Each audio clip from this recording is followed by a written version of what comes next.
Hello, I'm Daniel. I'm going to read to you a section from the Chan Handbook, and I'm going to comment on that. This is the Chan Handbook by Master Swanwa. And this section is a little longer than the ones I've done in the past, but we'll see how it goes. So this section is called Sitting Long Brings Chan, which cleanses and purifies the mind. I'll read that again. Sitting long brings Chan, which cleanses and purifies the mind. So here we go. The aim of sitting in meditation is to open our wisdom. Enlightenment is the opening of our wisdom. With wisdom, we will no longer be confused the way we have been in the past. If we sit without moving and our mind does not wander, we can enter samadhi. When we have samadhi, our wisdom will naturally open up and all our problems will be solved effortlessly. The Buddha is not very different from an ordinary person. The difference is that he has great wisdom. Great wisdom accesses spiritual penetrations whereupon the mind and spirit have no obstruction. Wisdom and spiritual penetrations are dual and yet not dual. But they are not the supernatural power of ghosts. Ghostly penetrations arise from using the perceptive mind's deduction. Ghosts may think that they are intelligent, but they are not. Real wisdom does not require thinking. When we gain real wisdom, our knowledge of things comes naturally, and we can exercise it freely. When we have wisdom, we fully understand all things. Without wisdom, all things become upside down. Things may be upside down, yet one who lacks wisdom is still unaware of that. If one knows one's mistakes, one may still be saved. However, if one was unaware of one's mistakes, what results will bring real suffering? If we want to leave suffering and gain happiness, we must have wisdom. With wisdom, we need not suffer anymore. If we understand this principle, we can avoid any more afflictions. Actually, this reasoning is very simple. However, Chan sitting requires time. As it is said, practice sitting for a long time and Chan will appear.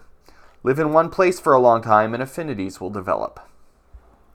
Investigating Chan actually cleanses and purifies our minds. Stilling thoughts is a process of calming down our thoughts and getting rid of all defilements. This is exactly what Master Shenzhou meant when he said, time and again brush it clean and let no dust alight.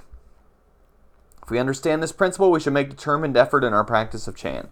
Everyone must strive hard and be patient. Though our legs may get sore and our back may ache, we must endure that pain. Remember, if the plum tree did not endure cold that chills to the bone, how could the fragrance of its blossoms be so sweet? So, what are we talking about here? The manifesting of wisdom, I think, is seeing things as they really are. Putting down our baggage, putting down the projections we put on everything all the time, and just seeing things as they really are. And more importantly, well, maybe not more importantly, but also seeing ourselves as we truly are as well.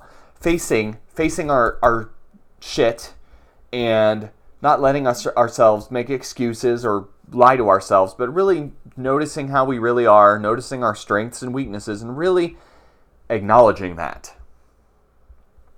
Not lying to ourselves anymore. And also, I want to note that the Buddha, he says specifically, the Buddha is an ordinary person, and I think that's very important because the Buddha is an ordinary person just like us. I mean, he was a great genius, of course, but he was not a supernatural being. He was not a god. He was not a spirit. He was a person. And because he was a person and he had the accomplishment he had, we can do that too because we are people.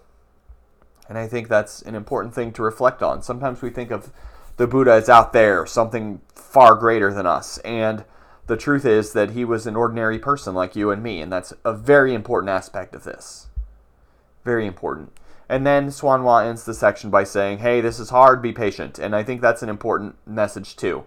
Some people come to practice and they have high expectations and it turns out being harder than they expect. It's hard. We have to sit. We have to be patient. It's not comfortable. And we do it anyway. We do it anyway. Because that's what Buddhas do, and we're Buddhas. So that's what I wanted to say. It's very interesting that he referenced Shenzhou and the mirror. He doesn't say mirror, but he says that is exactly what Venerable Master Shenzhou meant when he said, time and again brush it clean and let no dust alight. So Shenzhou described the self as like a mirror that we're trying to polish in our spiritual practice. And actually,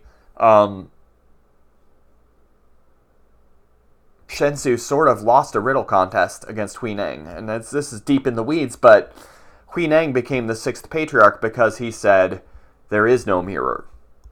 And Shensu said, we're constantly trying to polish the mirror. And Huineng said, what mirror? Right? The mirror is a delusion. So it's very interesting that Shensu is referenced here, because Shensu is not often referenced because he lost a riddle contest. So I find that very interesting. I'm going to do more research on that and see if he was someone that maybe Master Xuanhua really respected and liked. So that's it for today. Thank you for taking the time to watch this video. And again, this has been Chan Handbook. Sitting Long brings Chan, which cleanses and purifies the mind. I really recommend getting this book. Thank you for taking the time to watch this video. And again, it's the Chan Handbook by Master Xuanhua. Have a good day.